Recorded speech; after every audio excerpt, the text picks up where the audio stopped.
Greenville est une communauté sans déchets, sans culpabilité, sans prise de tête, où l'on côtoie certaines philosophies de vie comme le végétarisme, le minimalisme et tout ce qu'on a envie de mettre dans sa vie pour la rendre plus simple, plus propre et plus heureuse. Bienvenue à Greenville.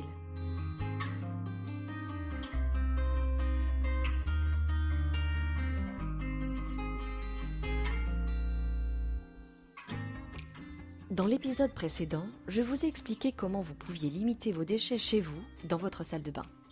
Cela vous a certainement motivé à faire du tri, à réfléchir sur les choses dont vous aviez vraiment besoin et que vous pouviez changer en astuce zéro déchet.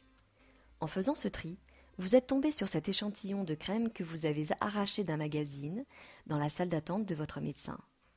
Un échantillon que vous avez bien rangé dans le placard et que vous avez oublié.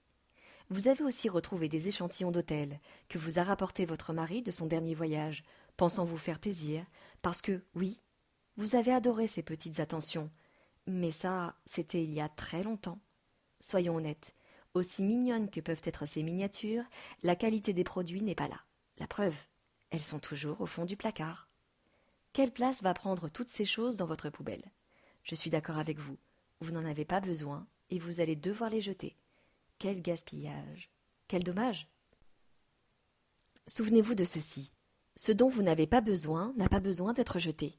Autrement dit, le meilleur déchet est celui que nous ne produisons pas. Oui, il faut que de maintenant vous disiez non aux choses dont vous n'avez pas besoin, que vous les refusiez. Oui, évidemment, votre mari vous a fait plaisir avec ces miniatures d'hôtel, mais c'est d'abord l'intention qui vous a touché, et non ces échantillons. Et puis, comme je vous disais la dernière fois, ces articles ont nécessité beaucoup d'énergie avant d'atterrir dans la salle de bain de l'hôtel. Pour finir où ? Sous votre lavabo.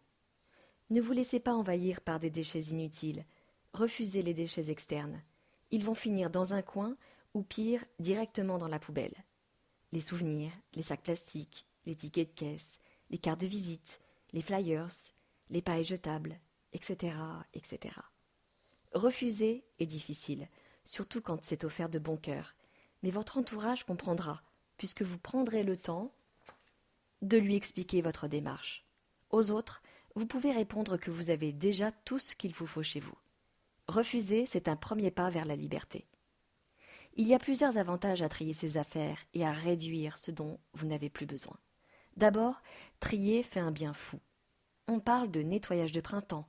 Le printemps, c'est la naissance, la renaissance. Quand on trie, on se sent mieux, léger, nouveau, vous ne trouvez pas ? Réduire ce que l'on a, c'est se faciliter la vie.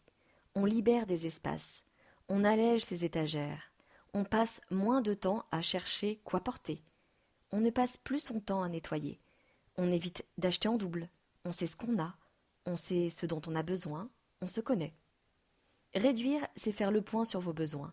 Cela vous oblige à réfléchir sur vos prochains achats, à acheter en conscience. En donnant ce dont vous n'avez plus besoin, vous vous sentirez heureux de faire une bonne action. Faire don à l'association Emmaüs permet la réinsertion de personnes en difficulté et incite à l'achat de seconde main. Réduire, c'est aussi limiter l'utilisation d'appareils électriques, de la voiture, limiter le shopping en période de solde, limiter la télévision et ses pages publicitaires de plus en plus fréquentes, de plus en plus longues. Réduire, c'est choisir une alternative plus propre. Par quoi puis-je remplacer l'utilisation de ceci ou de cela ? Réutiliser, c'est remplacer des objets jetables par des objets réutilisables. Vous trouverez toujours et pour tout un objet réutilisable pour remplacer un objet à usage unique. Choisissez les piles rechargeables pour votre brosse à dents électrique, par exemple. Il y a aussi les lingettes lavables, en coton bio ou en fibre de bambou, plus douces pour vous démaquiller, ou pour nettoyer les fesses de bébé. En achetant de seconde main, vous réutilisez des articles qui sont déjà dans le circuit et qui ont déjà utilisé des ressources pour leur fabrication. Profitez d'acheter ce fer à friser, peut-être encore sous garantie, sur ce site d'occasion. Peut-être que votre voisine vous prêtera le sien. En vous inscrivant sur des plateformes de partage, de prêt ou d'échange, vous agrandirez sans doute, si vous le souhaitez, votre cercle d'amis. Vous ferez partie d'un cercle de partage et d'échange avec des gens qui fonctionnent comme vous. C'est plutôt rassurant. Réutilisez vos anciennes serviettes de toilette en essuie-mains ou en essuie-tout.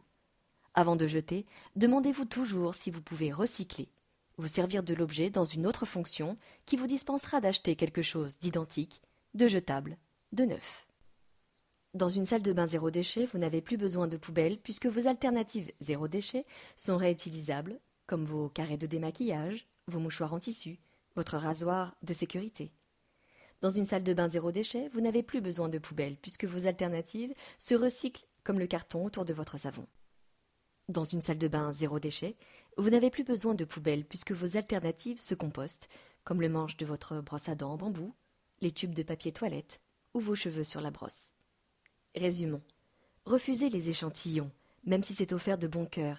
Ils ont nécessité plus de ressources pour l'emballage que pour le produit lui-même. Réduisez vos besoins et faites place nette. Pas besoin de 3 trousses de toilette et de 2 brosses à cheveux. Aussi, une douche de 3 minutes est largement suffisante, shampoing compris. Réutilisez des cotons de démaquillant, des mouchoirs en tissu ou des serviettes hygiéniques lavables vont remettre en question la présence d'une poubelle dans votre salle de bain. Recyclez votre lait corporel pour lustrer vos chaussures. Compostez vos tubes de papier toilette. Rendez à la nature ce qui lui appartient. Pierre Rabhi a dit « La terre ne nous appartient pas. Nous passons, elle demeure. »